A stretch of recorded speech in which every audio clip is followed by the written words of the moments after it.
الفاظ سے مضمون اور مضامین سے الفاظ کے رشتوں کا علم ہی انسان کو مصنف بناتا ہے۔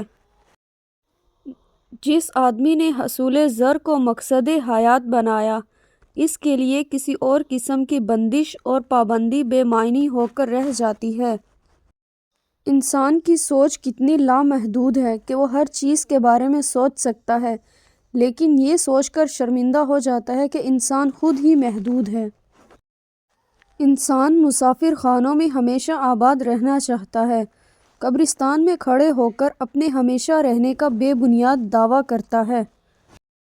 یہ خوشی کی بات نہیں کہ سب ختم ہو جائیں اور میں ہی زندہ رہوں، یہ اپنی موت کی ایک شکل ہے۔ مشرق سے پرے بھی مشرق، مغرب کے پار بھی مغرب ہی ہے۔ وقت کٹ جائے اور فاصلہ نہ کٹے تو زندہ رہنے کا کیا جواز ہو سکتا ہے؟